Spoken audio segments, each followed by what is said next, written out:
Cek cek. Tes tes. Cek. Cek cek. Grup Syarhil Quran dengan tanda peserta X akan menyampaikan syarahan yang berjudul Dakwah di Era Digital.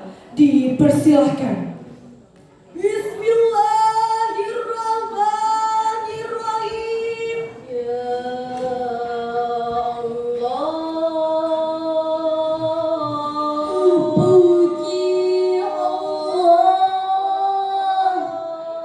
yang maha besar. Lantunkan ayat suci dengan semangat berkobar.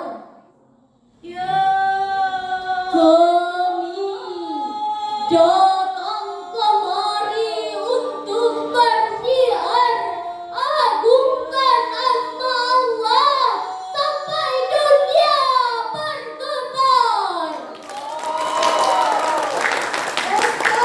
Assalamualaikum warahmatullahi wabarakatuh. Alhamdulillahi rabbil alamin.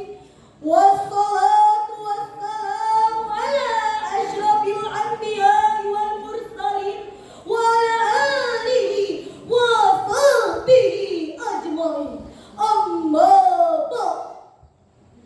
Dalam kesempatan yang baik ini, marilah kita panjatkan puji syukur atas kehadirat Allah Subhanahu wa Ta'ala, Tuhan yang Maha Pengasih lagi Maha Penyayang, yang tak pilih kasih, tak pandang sayang, yang nikmatnya tak terhitung, tak terbilang, yang mana dengan nikmat tersebut kita dapat berkumpul di tempat ini, bertatap muka, beradu pandang. Salawat dan salam semoga selalu tercurah kepada putra gurun pasir yang subuh sendiri dia lahir, patung-patung di sekeliling Ka'bah jatuh tersingkir. Siapa lagi kalau bukan Nabi Allah yang terakhir, yaitu Al-Mustafa Muhammad Rasulullah Sallallahu Alaihi Wasallam beserta keluarga, sahabat dan kerabat beliau ila yaumil akhir. Jepang teknologis menjelaskan inovasi teknologi telah mendorong kemajuan manusia bergerak semakin cepat. Teknologi layar, kemampuan audio dan video, serta lingkungan yang dipersonalisasi akan lebih berkembang dan berbeda. Kemudian saat ini pun kita rasakan dan saksikan bersama bagaimana teknologi mendominasi pada aktivitas seharian kita. Dari teknologi berupa telepon tak butuh waktu lama berubah menjadi smartphone. Dari berkabar lewat surat kini dapat bertatap muka, bertukar kabar dengan cepat. Dari berbelanja di pinggiran dan swalayan hingga kini pasar-pasar berpindah dalam genggaman. Hal yang sama berlaku pada dakwah di era ini, yang dimana dakwah kian berkembang dengan pesan-pesan agama tersebar secepat kilat, seolah dunia dapat terhubung dalam sekejap. Inilah era digital yang membawa sebuah informasi di ujung jari kita, namun terpampang di hadapan mata antara harapan dan tantangan. Informasi berlimpah, tapi banyak berita palsu yang amat membingungkan. Dimulai dari tayangan kontroversi dan konten yang tak sejalan dengan ajaran agama Islam, tayangan film-film porno, majalah porno, hingga artis-artis media sosial semakin marak mempertontonkan goyangan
ud'u ila sabili rabbika bil hikmati wal mau'izatil hasanati wajadilhum billati hiya ahsan. Wajadilhum billati hiya ahsanu inna rabbaka huwa a'lamu biman dhalla an sabilihi.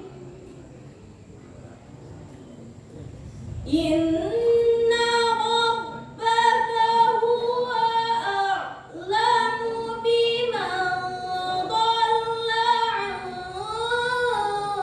sabilihi wa huwa a'lamu bil muhtadin. Hamba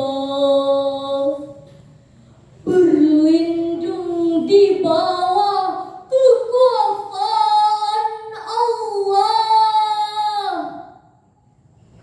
dari usikan syaitan yang terkutuk. Dengan menyebut asma Allah yang Maha Pengasih lagi Maha Penyayang.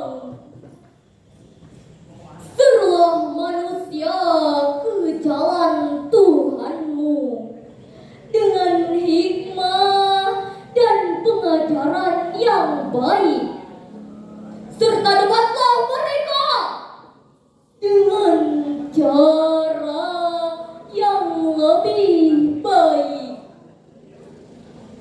Sesungguhnya Tuhanmu Dialah yang paling tahu siapa yang tersesat dari jalannya,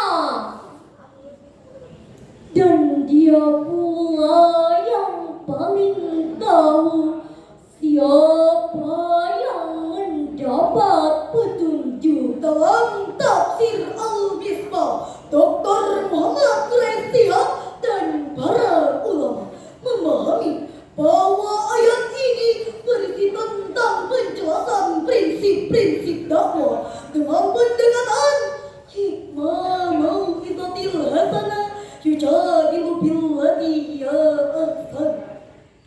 Pertama, bil hikmah, yaitu menyampaikan dengan kata-kata bijak dan benar, terutama berlandaskan ilmu dan amal.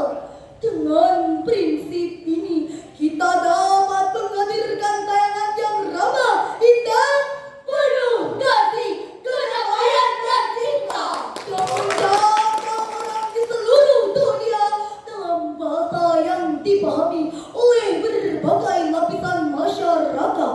Sehingga konten kita haruslah berdasarkan ilmu yang benar, fakta yang akurat, bukan sekedar angan-angan belaka. Jangan sampai menyebar berita hoax. Kedua, al-mau'izatil hasanah, yaitu nasihat yang baik, gaya bahasa yang menyentuh hati, serta penyampaian yang lemah lembut. Sebagaimana konten merupakan alat yang luar biasa dalam berdakwah di era ini. Ketiga, yujadilu billati hiya ahsan, yaitu perdebatan atau pembuktian yang disertai dengan dalil. Akan tetapi hal ini harus dilakukan dengan kian yang amat baik, bukan dengan beradu argumen pada sebuah kolom komentar.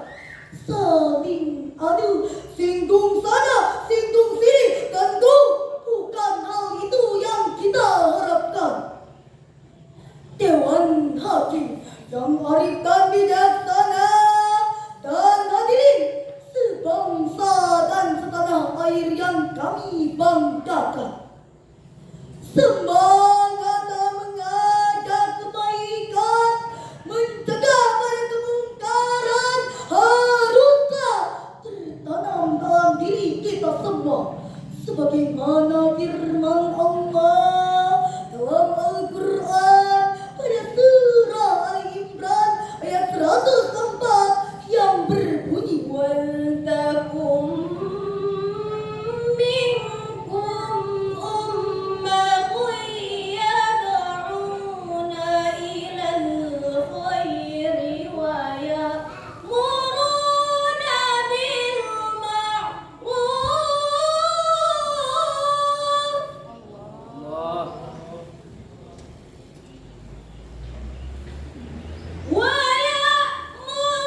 kebajikan, menyeru berbuat yang ma'ruf dan mencegah dari yang mungkar.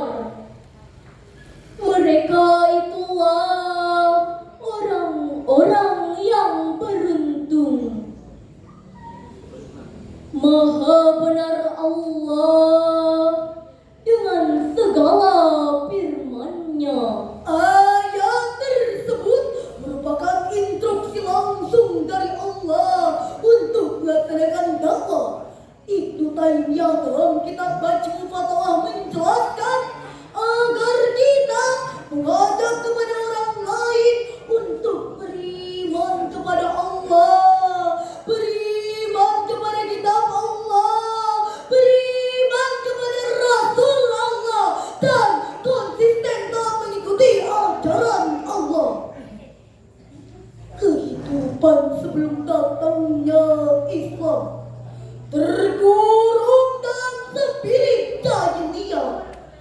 Semuanya telah membusuk, runyah telah mati, nilai-nilai moral dan etika luhur pun telah timpang, Sehingga alam pun diselimuti oleh kezaliman dan perbudakan, dikeroyoki oleh gelombang kemewahan keji dan norma-norma yang buruk. ia diliputi oleh gumpalan-gumpalan kekufuran, kesesatan dan kegelapan.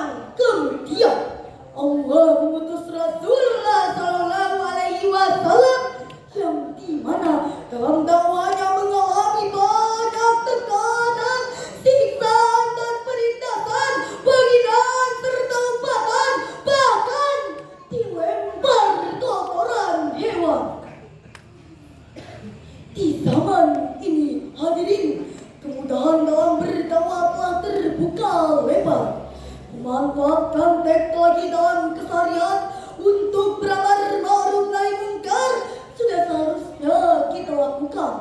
Memanglah dakwah sesungguhnya di medan nyata bertemu orang lain, tetapi sedikit berbuat sesuatu dengan kecanggihan teknologi di zaman ini tidak lantas menjadi sia-sia, asalkan niatnya lurus karena Allah.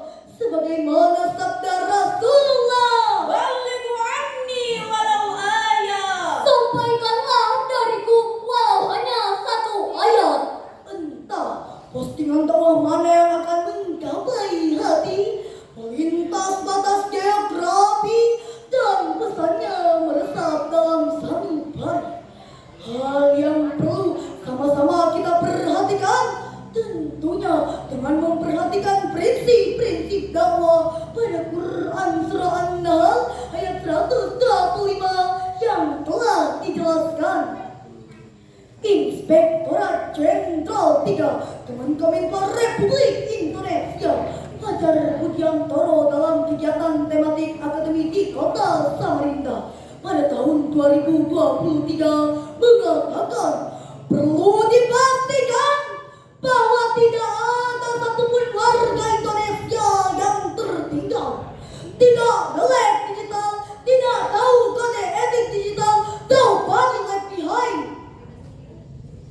Dari paparan ini dapat kita tarik kesimpulan bahwa teknologi akan terus semakin berkembang dan ini tak dapat kita hindari. Hendaknya kita bersama-sama lebih dalam menggunakannya.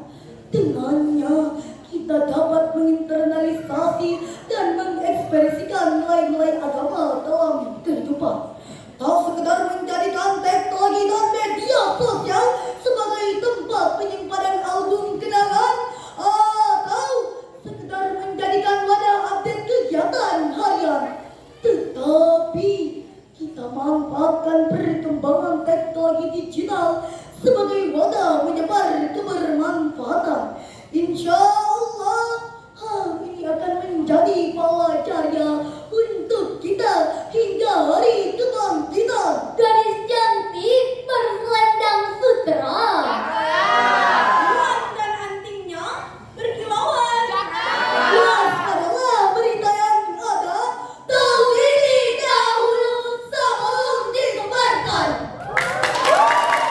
Demikian salam yang dapat kami sampaikan. Jika ada kebenaran, itu datangnya dari Allah Subhanahu wa Ta'ala. Namun jika ada kesalahan, itu lahirnya dari diri kami yang dhaif serta penuh salah dan hilaf. Wallahul muwaffiq ila aqwamit thariq. Iyyahu na'budu wa iyyahu nasta'in. Wassalamualaikum warahmatullahi wabarakatuh.